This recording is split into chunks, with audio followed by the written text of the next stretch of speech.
Now, for the next video, we're going to actually bring it all together, are we not? Exactly. I think we have gathered all the pieces of the puzzle, and now we have enough material to get the whole picture, the big picture of how the Islamic Quran was made. Okay. And what it is actually. We explain some very complex issues, and still there might be some confusion in the head of your audience. And I hope that this little comic strip will help them understand the big picture of how the Quran was made, the Islamic Quran was made. Yeah. So let me share my screen. And I want to start with the first step of this process, of the making process of the Islamic Quran. The first step was the Judeo-Nazarenes. They were the teachers of the Arab preachers. There were this very, very small Jewish current that believed that Jesus was the Messiah, but he was a political Messiah. And they believed that they could trigger his second return, his second coming on earth. And so they could trigger the apocalypse by conquering Jerusalem, rebuilding the temple, and restarting the sacrifices and Moses' religion there. What then they had a plan to do this. They wanted to make an alliance with their Arab Christians neighbors, and to benefit from their military help. In order to get them into the project, they took their sacred scriptures, their kitab in Arabic. The sacred scriptures, I think it was the Torah, it was maybe a bit of the Gospels, but it was it might have evolved in the Judeo-Nazarene context into a Judeo-Nazarene sacred scripture. They also had other scriptures, and they made an Arabic lectionary, a Quran, so in Arabic, out of those scriptures. And they wanted to present this Arabic lectionary to their Arab neighbors in order for them to join their project of the conquering Jerusalem and so on. And so this was the first step. The Judeo-Nazarene translated into Arabic some of their sacred scriptures, and they made an Arabic lectionary, an Arabic Quran. Then those Judeo-Nazarene taught some Arab preacher. We don't know whether there were one or several preachers. We have clues that tells us that maybe there were several preachers. The standard Islamic narrative, of course, tells us that there was only one, but it also tells us about false prophets, other prophets who prophesied something besides Muhammad. So maybe there were several preachers that were taught by the Judeo-Nazarenes. So they taught the Arab preacher about their kitab, their sacred scripture here, and they taught him the Arabic lectionary, the Arabic Quran. And together they made notes and instruction for proclamations and sermons. And the Arab preacher wrote notes, the Judeo-Nazarenes wrote notes, and in those notes, it was about the sacred scriptures of the Judeo-Nazarene, the Torah, the Gospel, and it was also about the Arabic lectionary, because the preacher, his main goal was to present the Arabic lectionary to an Arab audience. And this is what he did. With the Arabic lectionary, with his notes and drafts, and also with other notes, and with the help of the Judeo-Nazarenes, he addressed an Arab audience, and told them what he had in his notes. He told them about the Kitab, which means the sacred scriptures, the Judeo-Nazarene sacred scriptures. He told them about the Arabic lectionary, the Quran, the Arabic Quran.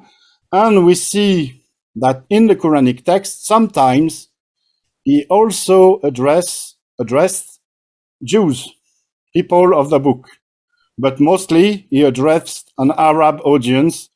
And we can gather from the Quranic text itself and also from other sources that this Arab audience was Christian at the time or had been Christianized, already Christianized.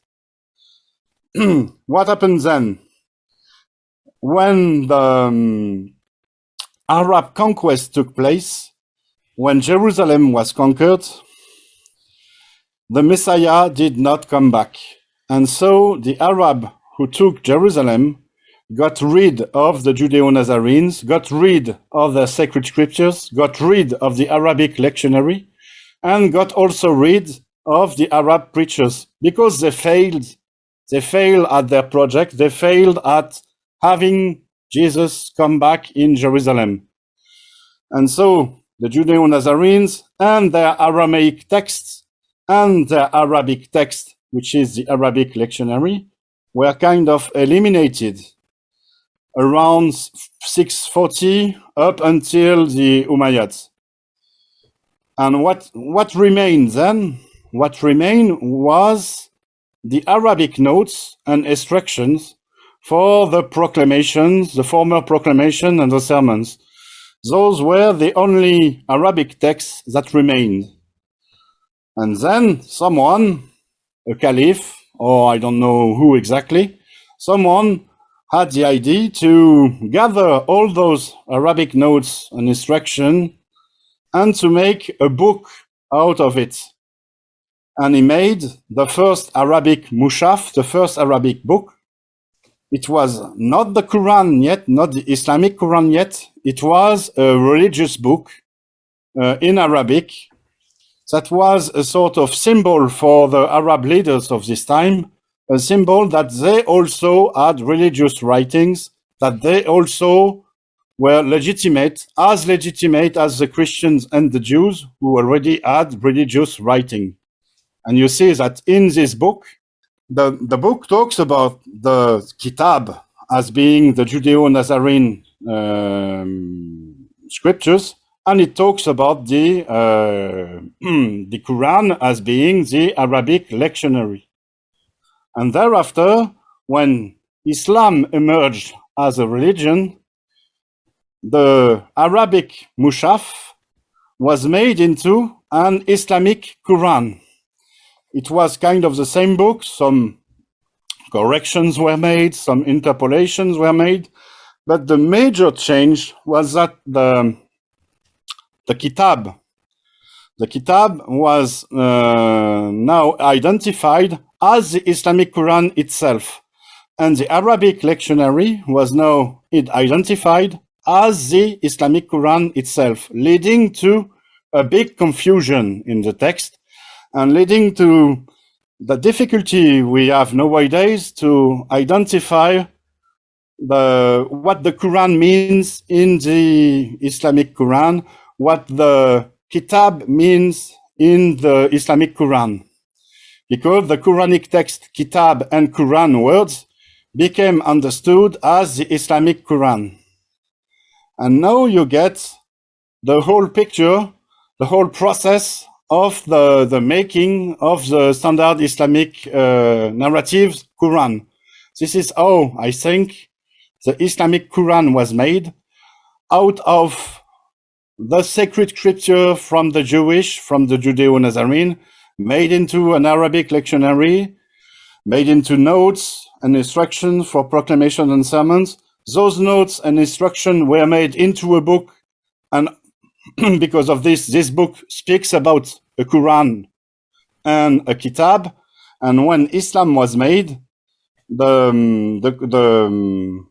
sacred scriptures and the Arabic lectionary, the Quran, were given the same sense as the Islamic Quran. And so we have nowadays, what the standard Islamic narrative tells us about a very strange book, the Islamic Quran, which talks about himself as a book. There is when you look at the Quran according to the standard Islamic narrative, the Quran talks about himself as a book being already done, being already finished, as he talks himself as being a kitab. He talks about the Muslim as being the people of the kitab, the people of the book. And it is very confusing. And I think it is one of the reasons that the scholars, the academic scholars, have had such a difficulty understanding the Quran because of the confusion, because of this genius idea of the one who made the Islamic Quran to transform the Arabic lectionary into the Islamic Quran and the sacred scriptures into the Islamic Quran. So this is my sort of comic strip explaining the making of the Quran. I hope it is clear enough for your audience. But Jay, as you know, I will be very happy to answer any question in the comments and to answer any of your questions. Well, no, this is excellent. In fact, just leave it on this because this is just so that people can see rather than taking off the screen. This is good just to leave it there. And I think you've done a wholesale summation of everything you've done up on the Quran in just one page. So I would suggest that people take this that they're looking at right now, grab it off the screen, print it off, memorize the 6 steps. It's 6 steps that Odin has done here. It's like a meme. This is like a cheat sheet, a crib sheet. And Muslims also look at this. Can you then understand why so much of the confusion of all these phrases, all of these references, they're all in there. It's all there. The difficulty is we don't understand from in the 7th century the environment from which it is derived. You have helped us do that, Odin. Thanks so much for putting it into the 7th century and showing us if you're going to understand what the Quran is really saying, for heaven's sakes, go back to the 7th century and see from where it is taking its material. This is nothing new. It's all lifted material. It's borrowed. It's plagiarized. In many respects, it's been bastardized, unfortunately, the final product. But the germ that is there can be understood once you read it for what it is. Stop imposing the standard Islamic narrative onto it. Stop taking sin and imposing onto it. Just read it as you have. You've done this in 6 steps here, showing us how the Judeo-Nazarenes, waiting for Jesus to return, didn't do so, had all the material there, were trained and bringing it down from Aramaic down into Arabic so the Arab speakers could understand it. And then also realizing that when Jesus didn't return, it was for naught. And so it was left just percolating until the Abbasids took a hold of it. And once the Abbasids took a hold of it, they needed not only a man, they needed a book, and they needed a place, the book, the man, and the place. And that's why the book then became almost sacrosanct, put up on a pedestal. And then all the other material surrounding not only who this man was, but also where it was to be read and how it was to be read. And then later on, in the later centuries, it then got lifted up to be almost sacrosanct and almost divine in and of itself.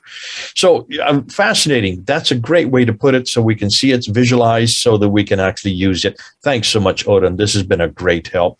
Terrific as usual. Thanks so much, Odin. Mm-hmm. Great to have you again. Just another word, Jay. For those who want it, they can download it from my website. Okay, of course, they can take a screenshot of your video, but it will be available as a PDF file and as a picture on my website, thegreatsecretofislam.com. Good to have you back, Odin. Thanks so much for your work. God bless you and your continued work. Get us out this English book so we can understand it, and then so that we can use it. Until next time. This is Odin and Jay, 6,000 miles apart. Over and out.